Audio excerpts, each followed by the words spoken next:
नमस्कार, स्वागत है आपका न्यूज कैपिटल एक्सप्रेस में। मैं आपके साथ अंशिता। बुलेटिन की शुरुआत करते हैं आज की खास खबरों के साथ। इंदौर अग्निकांड में आरोपी शुभम को युवती की बहन ने पुलिस के सामने जड़ा थप्पड़। आरोपी को कड़ी सजा देने की मांग। बोली, मेरी बहन को किया जा रहा बदनाम। आरोपी करता था परेशान। पुलिस बोली, आरोपी पर पहले से एक अपराध दर्ज। 2.5 माह बीत चुका है। जेल में लड़की द्वारा किए गए सहयोग और मदद से जल्द हो पाया मामला का खुलासा। इंदौर के अग्निकांड में जैसे जैसे पुलिस इन्वेस्टिगेशन आगे बढ़ती जा रही है, नित नए खुलासे होते जा रहे हैं।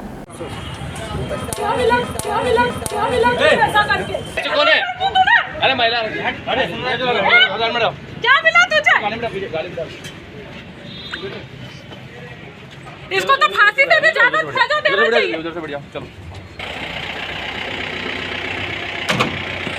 पीछे चल जाओ, गाड़ी चले। सबको मालूम है कि जगह जगह उसका पीछा करना, और ऐसे ही नहीं कई लड़कियों के साथ इसने गलत वो करा है। अगर मेरी बात सुनो, अगर वो गलत होती तो इतना बड़ा कांड नहीं होता। वो गलत नहीं है शनाख्ती के लिए, बल्कि उसने उसको पकड़ाया, उसने पुलिस वालों की हेल्प करी। ठीक है ना सर जी? पुलिस को शिकायत की थी आपने पहले से शिकायत की थी हमने। कब और कौन से थाने में? वो उसको ही पता है, क्योंकि सर जी मुझे नहीं पता है। सना अंदर है। आप कितनी बहनें? 2 बहनें। और सना का फरेंच पेट पे दैनिक भास्कर में फोटो छप गया। तो आपको मेरी बात सुनो, इतना सब कुछ छापने की जरूरत क्या? आज इसकी ज़िंदगी खराब हो जाती है तो इसकी ज़िंदगी के जो चीज़ छापने वाले हैं, ये बिल्कुल उन पे बिल्कुल एक्शन लेना चाहती हूँ। आप क्या चाहती हैं जो जिसने ये कांड किया, 7 लोगों को जान से मार दिया, उसको सख्त से सख्त सजा दी जाए। आपकी बहन भी परेशान हो इस चक्कर में? परेशान हो रही है, और मेरी बहन ने नहीं बोला कि उसको ऐसा कांड करे। कब से जानते थे एक दूसरे को? कब से जानते थे? उसको किराए से रहते हैं, ये लोग किराए से रहते हैं, किराए से सब कुछ होता है। कितने समय से जानते? 6 महीने। वो साथ में ही रहता था? काय के लिए साथ में रहेंगे? मल्टी में सब रहते हैं। जैसे अभी आपने मुझे पहचाना, मल्टी में सब रहते हैं। मल्टी में ही रहता था। तो फिर सना क्या करती? सना कुछ नहीं, बुटीक चलाती। कुछ पैसे का भी लेन देन था? कोई पैसों का लेन देन नहीं सर जी। उसको धमकी देता था और वो रिपोर्ट करने की कहती थी तो यूँ बोलता था कि है ना, मैं तो क्या नाम से उसके अकाउंट में पैसे डाल कर यूँ कहता था, मैं तो कह दूंगा कि मुझसे पैसे खाती है। और अगर सर जी ऐसा होता उसका तो हमने पहले ही रिश्ता कर दिया। अब यह थोड़ी ना मालूम कि अपन किसी के दिल में घुस के थोड़ी ना बैठे। रिश्ता सना का हो चुका है? हो चुका है। और मेरी बात सुनो, हो गया पोखरिंग पार्क। अच्छा, कितने दिन पहले हुआ? उसका तो काफ़ी दिनों से कर दिया, बचपन से कर दिया था। और उसके बावजूद अगर सर जी अगर ये नतीजा मिल गया तो ये अच्छी बात है। मेरी मेयर सिर्फ मैं इतना चाहती हूँ कि मेरी मेयर मेरे हवाले कर दो बस। क्या उम्र सना की? उम्र क्या है? सना की 22 साल है ठीक बस। और मैं चाहती हूँ कि मेरी बहन को सुरक्षित मेरे हवाले करो। आज उसका अगर फ्यूचर खराब हो रहा है और ये सब अगर छाप रहा और ये सब झूठी खबर है तो ये सर जी अच्छी बात नहीं, क्योंकि उसने पुलिस अभी कहाँ रखा उसको? सच क्या है? सच बताना। कैसे लगाई तुमने आग? हाँ? पेट्रोल वहीं से निकला था तो लेके आया था? हाँ? 2 गाड़ी लेके मैं आया था। उसमें से निकाला? क्यों लगाया? सीट जला दी थी। हाँ? गाड़ी की सीट जला दी। अच्छा, उस छोरी की क्यों? लड़ाई हो गई थी। हाँ? लड़ाई हो गई थी। फिर कहाँ भागा यहाँ से? फिर? अपने घर पे था सर। घर पे सर मुझे नहीं मालूम था ऐसा कुछ हो जाएगा सर। अच्छा, घर कहाँ तेरा? नंदनपुर। हाँ?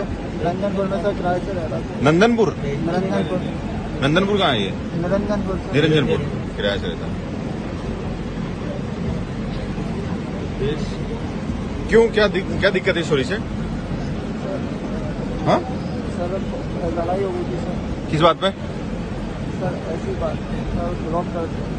क्या? सर मैंने उनसे मतलब खत्म करना चाह रहा था सर। हाँ? उनसे खत्म करना चाह रहा था सर सब कुछ।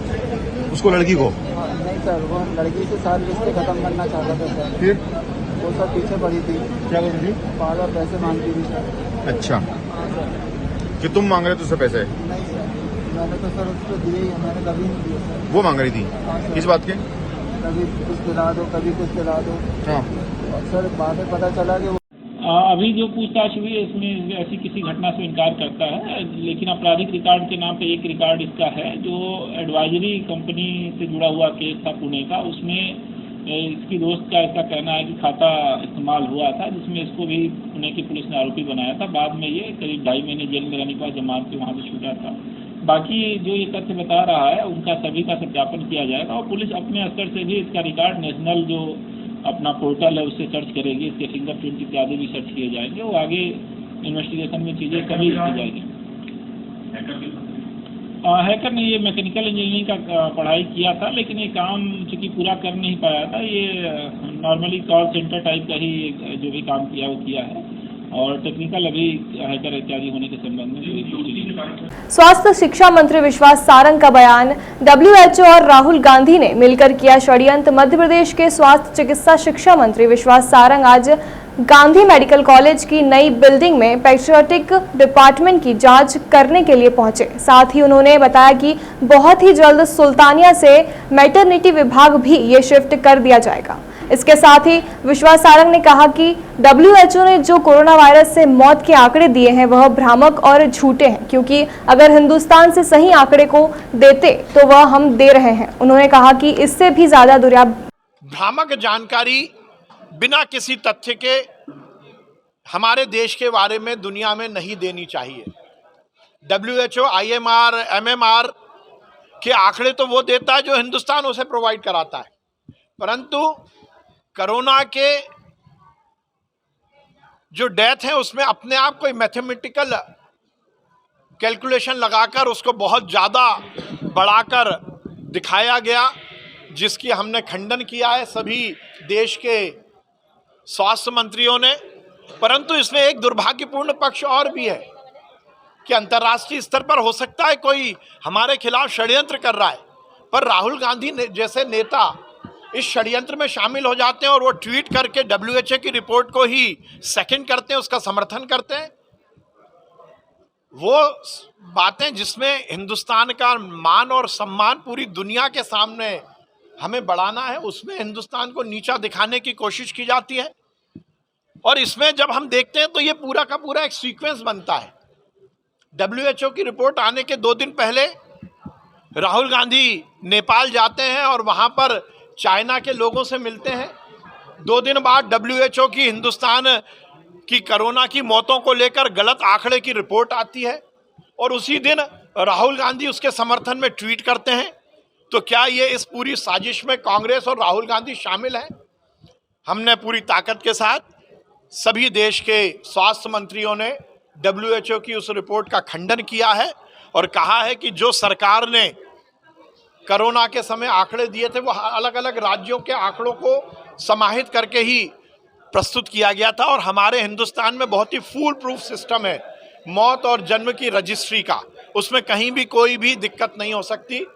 तो हमने खंडन किया है, परंतु राहुल गांधी जैसे नेताओं को समझना चाहिए भ्रामक जानकारी बिना किसी तथ्य के हमारे देश के बारे में दुनिया में नहीं देनी चाहिए। WHO, IMR, MMR के आंकड़े तो वो देता है जो हिंदुस्तान उसे प्रोवाइड कराता है, परंतु कोरोना के जो डेथ है उसमें अपने आप कोई मैथमेटिकल कैलकुलेशन लगाकर उसको बहुत ज़्यादा बढ़ाकर दिखाया गया, जिसकी हमने खंडन किया है सभी देश के स्वास्थ्य मंत्रियों ने। परंतु इसमें एक दुर्भाग्यपूर्ण पक्ष और भी है कि अंतर्राष्ट्रीय स्तर पर हो सकता है कोई हमारे खिलाफ षड्यंत्र कर रहा है, पर राहुल गांधी जैसे नेता इस षड्यंत्र में शामिल हो जाते हैं और वो ट्वीट करके WHO की रिपोर्ट को ही सेकंड करते हैं, उसका समर्थन करते हैं। वो बातें जिसमें हिंदुस्तान का मान और सम्मान पूरी दुनिया के सामने हमें बढ़ाना है, उसमें हिंदुस्तान को नीचा दिखाने की कोशिश की जाती है। और इसमें जब हम देखते हैं तो ये पूरा का पूरा एक सीक्वेंस बनता है। WHO की रिपोर्ट आने के 2 दिन पहले राहुल गांधी नेपाल जाते हैं और वहाँ पर चाइना के लोगों से मिलते हैं। 2 दिन बाद WHO की हिंदुस्तान की कोरोना की मौतों को लेकर गलत आंकड़े की रिपोर्ट आती है और उसी दिन राहुल गांधी उसके समर्थन में ट्वीट करते हैं। तो क्या ये इस पूरी साजिश में कांग्रेस और राहुल गांधी शामिल हैं? हमने पूरी ताकत के साथ सभी देश के स्वास्थ्य मंत्रियों ने WHO की उस रिपोर्ट का खंडन किया है और कहा है कि जो सरकार ने कोरोना के समय आंकड़े दिए थे वो अलग अलग राज्यों के आंकड़ों को समाहित करके ही प्रस्तुत किया गया था और हमारे हिंदुस्तान में बहुत ही फूल प्रूफ सिस्टम है मौत और जन्म की रजिस्ट्री का, उसमें कहीं भी कोई भी दिक्कत नहीं हो सकती। तो हमने खंडन किया है, परंतु राहुल गांधी जैसे नेताओं को समझना चाहिए। बीजेपी प्रदेश अध्यक्ष वीडी शर्मा का बयान, पीएम मोदी के 8 साल पूरे होने पर बीजेपी चलाएगी विशेष अभियान। 30 मई से 15 जून तक चलेगा विशेष अभियान। मंत्रियों से लेकर बड़े पदाधिकारी जाएंगे जिलों में, केंद्र सरकार की योजनाओं को जनता के बीच करेंगे सुनिश्चित। बैठक में दी गई कार्यक्रम की जानकारी कि आज हमारी जो बैठक है उसके बारे में आपके मन के अंदर बड़ी उत्कंठा होगी।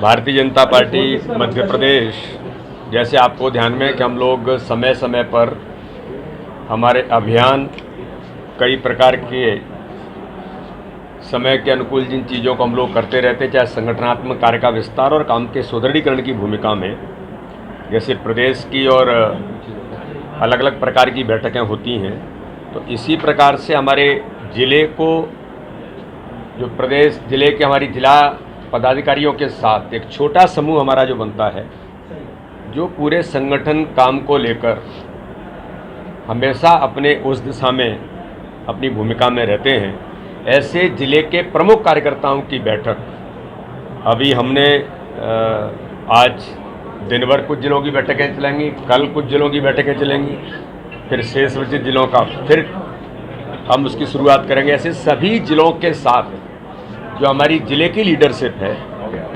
और जो छोटा समूह हमारे ज़िले का है, उनके साथ भारतीय जनता पार्टी का हमारा जो प्रमुख नेतृत्व है, वो उनके साथ बैठ कर के सारी चीज़ों को समझना और उसके आधार पर आगामी हमारी जो काम की रणनीति है, खास तौर पर संगठनात्मक काम का सुदृढ़ीकरण, जिस प्रकार से नीचे लोग लगे हैं, और हमारी वो कार्य योजनाएं जिनको हमको नीचे उतारना है, खास तौर पर अभी 30 तारीख से लेकर 15 जून तक माननीय प्रधानमंत्री जी के कार्यकाल के 8 वर्ष, हमारी सरकार के 8 वर्ष जो पूरे हो रहे हैं मोदी जी 2 सरकार में, इसलिए ये अभियान हमारा जो चलेगा उसको, उसकी चर्चा करना और उस अभियान को ज़मीन पर जो एक यशस्वी कार्यकाल माननीय प्रधानमंत्री जी के नेतृत्व में गरीब कल्याण का, सुशासन का जो एक अभियान हमने 30 तारीख से लेकर के 15 तारीख तक लिया है, उसके बारे में चर्चा करना, नीचे तक चीज़ों को ले जाना।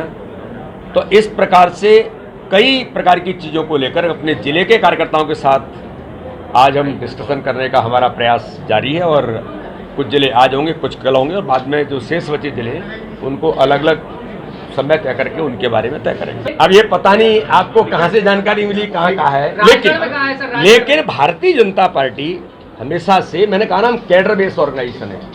ये वो भारतीय जनता पार्टी है, दुनिया का सबसे बड़ा राजनीतिक दल जो एक थॉट और विचार पर काम करता है, और भारतीय जनता पार्टी में ही हो सकता है कि बूथ का अध्यक्ष भारतीय जनता पार्टी का राष्ट्रीय अध्यक्ष बन सकता है। ये भारतीय जनता पार्टी में ही हो सकता है कि किसान का बेटा प्रदेश का मुख्यमंत्री बन सकता है और किसान का बेटा सामान्य तौर पर एक गरीब का बेटा भी प्रदेश का अध्यक्ष बन सकता है। ये परिवार नहीं है, ये परिवार नहीं है, परिवारों के ऊपर चलने वाली परंपरा नहीं है, ये भारतीय जनता पार्टी है। इसलिए दरी उठाना, मेहनत करना है तो नेचुरल है। अरे आप में से कोई हेड बनेगा कल, तो आप लोग जो मेहनत करेंगे और चीजें निकाल करके लाएंगे, खोजी पत्रकारिता करेंगे, तो आपको भी आपका प्रबंधन कहेगा ये व्यक्ति बहुत अच्छा है, इसको आगे ले जाना है। तो ये तो सामान्य प्रक्रिया है। एक रंग सोशियो कल्चर सोसाइटी द्वारा जवाहर चौक स्थित चित्रगुप्त मंदिर पर गर्मियों में विभिन्न एक्टिविटी सिखाने के कैंप का आयोजन किया जा रहा है। एक रंग सोशियो कल्चर सोसाइटी की संचालिका विभा श्रीवास्तव द्वारा बताया गया कि सोसाइटी द्वारा डांस, डायलॉग, एक्टिंग, स्पीच एवं अन्य एक्टिविटीज के लिए ये चलाया जा रहा है। विभा श्रीवास्तव ने बताया कि इस कैंप में विशेषकर बच्चों के लिए गर्मियों में सीखने के लिए काफी कुछ होता है, जिससे वह अपनी हॉबी के लिए तो सीख सकते हैं, कैरियर भी बना सकते हैं। कम से कम 30 से 35 बच्चे समर कैंप में भाग लेते हैं हमारे साथ। ये कितने दिन का कैंप है? 1 महीने का करेंगे। अच्छा, इन बच्चों का क्या परफॉर्म होगा इस कैंप के बाद? अभी यहाँ पर जो प्रैक्टिस हो रही है ये कोपल सांस्कृतिक कोपल सांस्कृतिक सेवा समिति की प्रैक्टिस करें। तो 17 तारीख को उनका शो है हमारा जनजाति संग्रहालय में, जान तक रखा। क्या क्या एक्टिविटी वैसे सोशो कल्चर सोसाइटी कर रही है? हाँ, हम लोग सर संगीत की वर्कशॉप भी करते हैं, म्यूज़िक सिखाते हैं बच्चों को, एक्टिंग सिखाते हैं, स्पीच वर्कशॉप करते हैं और प्रॉपर्टीज़ कैसे बनाई जाती हैं वो मास्क मेकिंग का और बॉडी मूवमेंट्स नाटक के लिए हमें किस किस तरह के मूवमेंट्स यूज़ करने पड़ते हैं, जरूरत पड़ती है, वो सारी चीज़ें हम लोग करते हैं। तो स्पीच के लिए जैसे आपने बताया तो लोग अगर चाहें किसी तरह के डायलॉग डिलीवर हो तो उसके लिए संपर्क कर सकते हैं? जी जी बिल्कुल, स्पीच के लिए कर सकते हैं, बॉडी मूवमेंट के लिए कर सकते हैं, म्यूज़िक के लिए कर सकते हैं, फोक डांस की वर्कशॉप लेते हैं हमारे धनुला सिन्हा जी, ये फोक डांस की वर्कशॉप, क्योंकि छत्तीसगढ़ के बहुत ही वरिष्ठ आर्टिस्ट हैं, तो ये फोक डांस की वर्कशॉप भी ले रहे हैं यहाँ पर।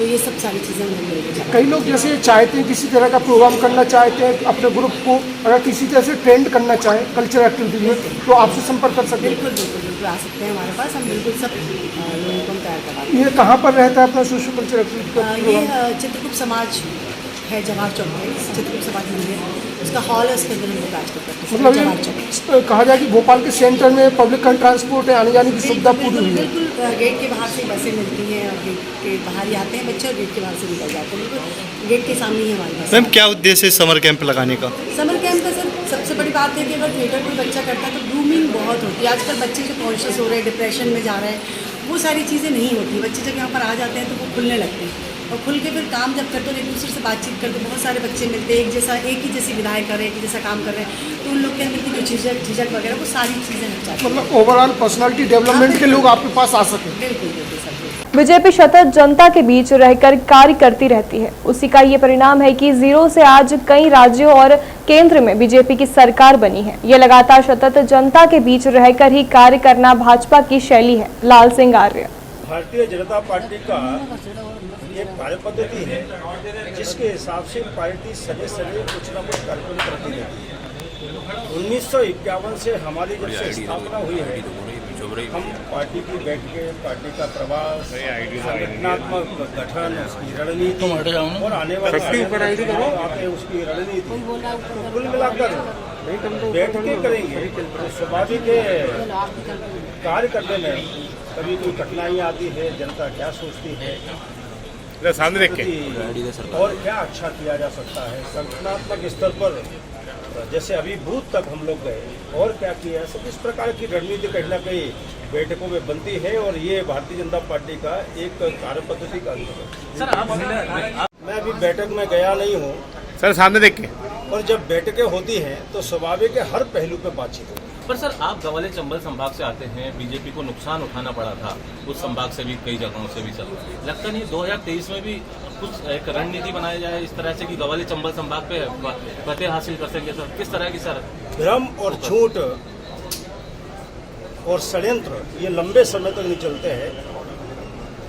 पिछले चुनाव में कांग्रेस ने जो झूठ बोला था किसानों से, बेरोजगारों से, आम जनता से, विकास के जो सपने दिखाए थे, वो कहीं ना कहीं 1.5 साल में ही समाप्त हो गए और जनता ने बदला दे दिया आने वाले 28 जो चुनाव हुए थे। इसका मतलब ये है कि भारतीय जनता पार्टी को से भ्रम के कारण, षड्यंत्रों के कारण जनता में थोड़ा सा कोई कन्फ्यूजन पैदा हुआ था। 1.5 साल बाद ही उनको समझ गए कि कांग्रेस में कोई विकास नहीं हो सकता, कल्याण नहीं हो सकता, भारतीय जनता पार्टी कर सकती है और 28 चुनाव में उन्होंने परिणाम देकर बताया। तो सर मुझे लगता है कि कांग्रेस में नेता प्रतिपक्ष केवल मध्य प्रदेश में नहीं, बहुत जगह बने हैं। मुख्यमंत्री के दावेदार बहुत जगह बने हैं। अभी पंजाब में देख लीजिए, वहाँ भी निबट गई कांग्रेस। इसका मतलब है नेता प्रतिपक्ष या सीएम के दावेदार कैंडिडेटों से फर्क नहीं पड़ता। कांग्रेस का चाल चरित्र चेहरा 73 सालों में ऐसा हो गया है कि वो अस्वीकार हो गई है जनता। जनपद पंचायत चंदेरी के अंतर्गत आने वाली ग्राम पंचायत प्राणपुर में रविवार की शाम लाडली लक्ष्मी उत्सव कार्यक्रम का आयोजन किया गया, जिसमें कार्यक्रम के मुख्य अतिथि के तौर पर भारतीय जनता पार्टी महिला मोर्चा की जिला उपाध्यक्ष सोना कोली एवं विशेष अतिथि प्रधान प्रशासकीय समिति विद्या देवी, महिला सुपरवाइजर साधुमा बानो उपस्थित रही, जिन्होंने मां सरस्वती जी के छायाचित्र पर दीप प्रज्वलन कर मां सरस्वती जी की फोटो पर माला अर्पण कर कार्यक्रम का शुभारंभ किया गया। इसके बाद कार्यक्रम में उपस्थित अतिथियों के द्वारा लाडली बालिकाओं को तिलक लगाकर एवं उनके ऊपर पुष्प वर्षा कर कार्यक्रम का शुभारंभ किया गया। सभी अतिथियों से अनुरोध करती हूं कि वे मंच पर हमारी महिला बाल विकास नगर से जो प्रोग्राम रखा गया है, आज ये प्रोग्राम पंचायत में रखा गया है ताकि बालिकाओं और माता पिता तक ये जानकारी पहुँचे कि बालिकाएं या बेटियां किसी पे बोझ नहीं होती हैं। बेटियां हर क्षेत्र में आगे बढ़ रही हैं और बेटियों को पढ़ाना बहुत आवश्यक है आज के दौर में। जब तक बेटियां अपने पैरों पे खड़ी नहीं होंगी तब तक वो आगे नहीं बढ़ पाएंगी, उनमें दुनियादारी की समझ नहीं आएगी। इसलिए बेटियों के लिए हमारे मुख्यमंत्री श्री शिवराज सिंह चौहान जी ने भी दोबारा से ये योजना लाडली लक्ष्मी 2 योजना प्रारंभ करी है ताकि बेटियां आगे बढ़ें और देश का नाम रोशन करें। नदी बहा पवन चला विजय तेरी जय तेरी जो किसान जला जला। आज बेटी का पिता गर्व हमेशा एक समान समझ के उनको आगे बढ़ाए पढ़ाए। बेटी का पिता ये नहीं कहता है कि बेटियां पढ़ाई नहीं है, बेटियां तो पिता का हमारे देश का गर्व होती है। ये नगर पालिका है वो भी बेटी है, ये सम्मान और ये इंदिरा गांधी की मुस्कान भी है। हम सब बेटियों के प्रदेश के माननीय मुख्यमंत्री शिवराज सबकी सोच अच्छी रहे और सब आगे बढ़ती है। कहीं ना कहीं आप समाज के लिए एक संदेश देना चाहेंगे कि जो समाज आज के दिन में बेटियों को कमजोर समझता है, उन उद्देश्य से आप क्या संदेश देना चाहते हैं? बेटियों को कभी, क्योंकि बेटियां ही तो वंश बढ़ाती हैं, अगर बेटियां नहीं होंगी तो वंश कैसे आगे बढ़ेगा? तो ये गलत सोच है समाज में। मैं यही संदेश देना चाहती हूँ समाज को, बेटियों को आगे बढ़ाए तभी वंश आगे बढ़ेगा और बेटी बचाए बेटी पढ़ाए। भारतीय जनता पार्टी के राष्ट्रीय उपाध्यक्ष कैलाश विजयवर्गीय ने कहा कि संगठन को बूथ स्तर तक मजबूत करना होगा, तभी सरकार बनना सफल हो पाएगी। टिकट वितरण में परिवारवाद को लेकर उन्होंने कहा कि पार्टी के वरिष्ठ नेता पहले ही ये संकेत कर चुके हैं कि पार्टी में परिवारवाद नहीं चलेगा। अभी तो आप आज है मुरलीधर राव जी, उनसे पूछ लीजिएगा, आज है यहाँ पर, उनसे पूछ लीजिएगा। मेरे बैठक क्या ज्यादा फोकस किया गया, जिला स्तर से कोर कमेटीज को बुलाया गया है? देखिए, ऐसा है कि भारतीय जनता पार्टी का आधार है संगठन। हम लोग संगठन को महत्व देते हैं। संगठन मजबूत होगा तो सरकार बनने में बहुत आसानी होती है। तो संगठन में यदि कहीं कमजोरी दिखाई देती है तो वो अपने बताएं, हम कैसे मजबूत कर सकते हैं, इसके बारे में हम लोग चर्चा कर रहे हैं। और उनके जो हमारे पास जानकारी है वो शेयर कर रहे हैं, उनके पास जानकारी वो उनसे लेकर और एक जिले के अंदर कैसा प्लान बनाना जिससे भारतीय जनता पार्टी का संगठन पोलिंग बूथ स्तर पर मजबूत हो, यह उद्देश्य। सर, पिछली बार मोदी जी कह रहे हैं कि इस बार टिकट का क्राइटेरिया गरीब बनाना होगा। पिछली बार ये हुआ था कि बेटे को टिकट मिलेगा तो पिता को नहीं मिलेगा। क्या ऐसा कुछ क्राइटेरिया होना चाहिए या आपको लगता है? देखिए, ऐसा है कि ऑलरेडी प्रधानमंत्री जी ने कह दिया कि परिवारवाद नहीं चलेगा, तो इशारा काफी है। कोला रोड स्थित आरके परिसर पर 7 दिवसीय भागवत कथा का भव्य आयोजन विशाल भंडारे के साथ संपन्न हुआ। भागवताचार्य रघवेंद्र मिश्रा ने बताया, 7 दिवसीय संगीत में कथा का वाचन किया गया। कथा के मुख्य जजमान एल्डरमैन कैलाश मीना ने बताया कि 1 मई को भव्य कलश यात्रा के साथ श्रीमद् भागवत कथा का शुभारंभ हुआ था। मैं कैलाश मीना ग्राम नयापुरा में निवास करता हूँ। हम 5 भाई हैं। मेरे से बड़े भाई इस साइड में खड़े हैं, बाकी छोटे भ्राता सबसे छोटे अनुज जो है वो साइड में है। 5 भाइयों ने परमपिता परमात्मा शिव शक्ति एवं पूर्व पितरों का आशीर्वाद, माता पिता के आशीर्वाद से 1 तारीख से 7 दिवसीय श्रीमद् भागवत कथा का आयोजन रखा था। मीडिया एवं व्यास गादी पे विराजमान व्यासपीठ, बाकी सब ब्राह्मणों की और जनता जनार्दन की तरफ से कथा, और मैं ये समझता हूँ कि शायद 1 तारीख को जो कलश यात्रा हम लोगों ने निकाली थी वो उसका तो ऐसा लग रहा था कि शायद कोलार भगे में है। सर, ये सफल आयोजन हुआ, 7 दिवसीय जो भागवत कथा का समापन हुआ है, किन किन प्रसंगों का व्याख्यान हुआ है इसमें? इसमें श्रीमद् भागवत में लगभग श्री कृष्ण, राधा जी, रुक्मणी जी।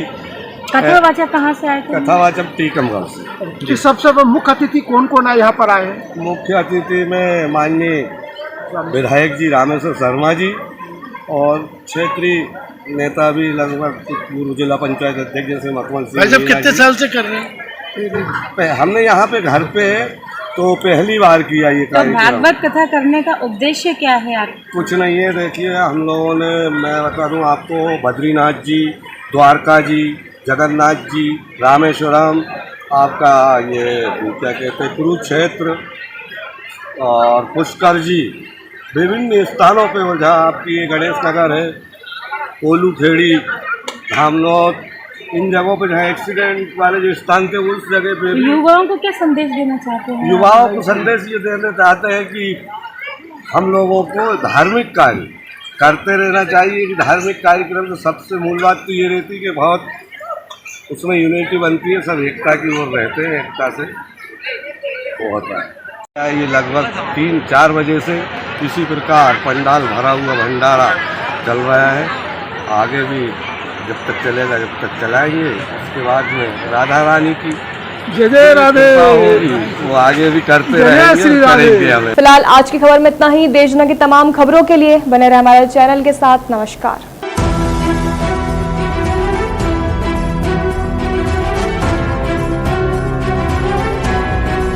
फिलहाल आज की खबर में इतना ही। देश दुनिया की तमाम खबरों के लिए बने रहे हमारे चैनल के साथ। नमस्कार।